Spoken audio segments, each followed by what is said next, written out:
hidden within all of the storms of your life is the peace that you desire.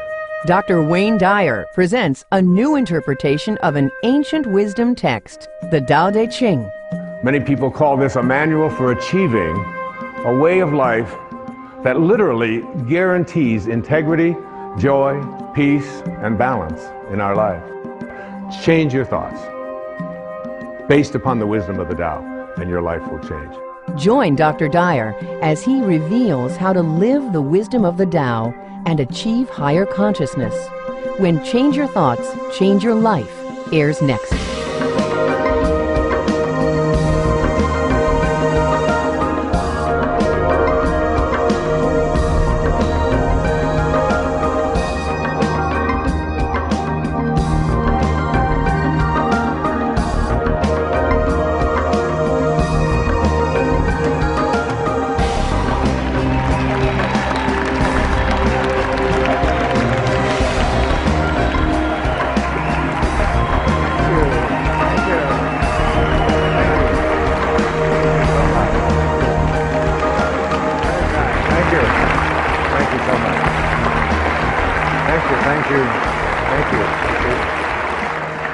Thank you so much. It's so wonderful to be back on public television. It's now 10 years we've been creating public television programs.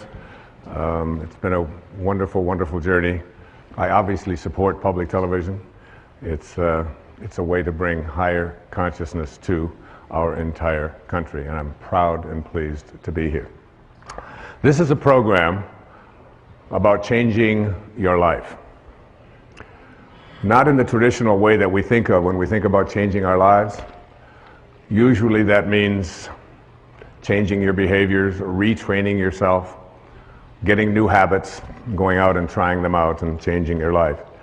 This is about changing your thoughts, and then your life will change. Change your thoughts, change your life. It's the name of this program, it's the name of the book.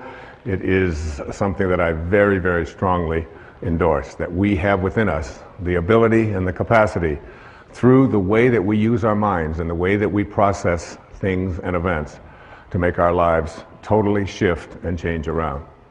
And I can tell you that it doesn't make any difference what age you are, whether you're a teenager watching this or whether you're someone in your 60s, 70s, 80s, or anywhere along the way, you can make that change. And I'll tell you, it happened for me.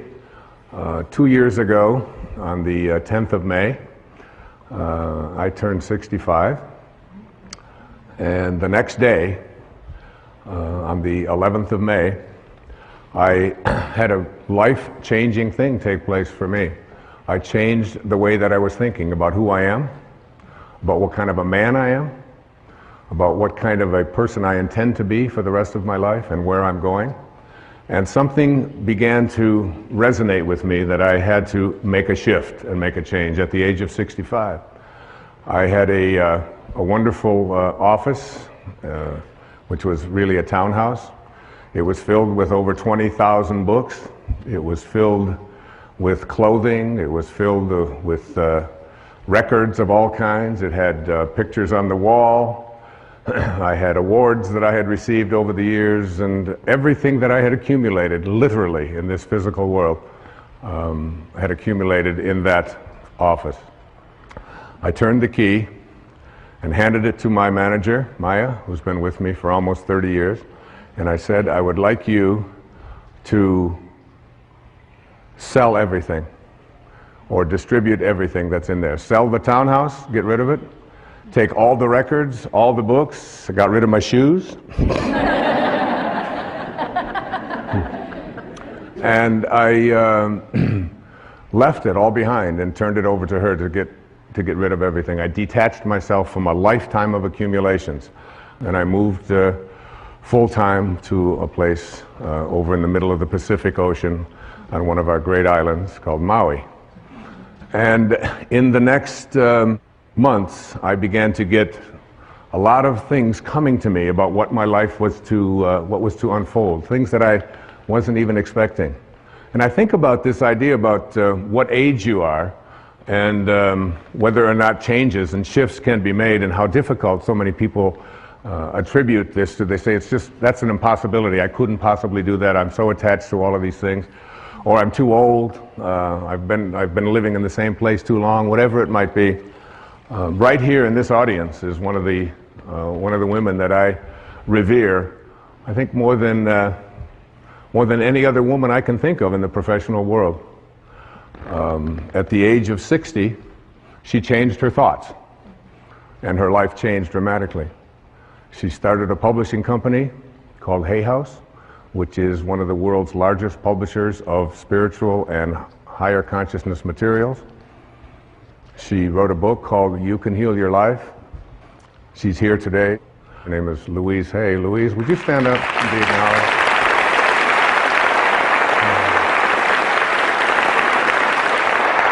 Thank you, sweetheart. Louise, with a great number of people from all over the world, just celebrated her 80th birthday. So,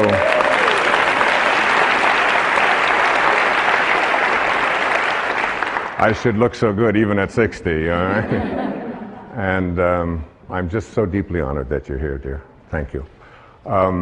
What happened for me in the next few months was absolutely life-changing. I had a friend tell me who was severely addicted to all kinds of drugs and alcohol, who was basically very close to death. He refused all kinds of treatment. He wouldn't go through the programs and so on. But he read a book, and the book was called The Tao Te Ching. The Tao Te Ching. T-A-O-T-E-C-H-I-N-G. Tao Te Ching. Tao in ancient Chinese means the way, the great way. Te is the term that means the application of or the virtue of. And Qing, in ancient Chinese, means book. So it's the book for applying the virtue of living the way. That's what this book means.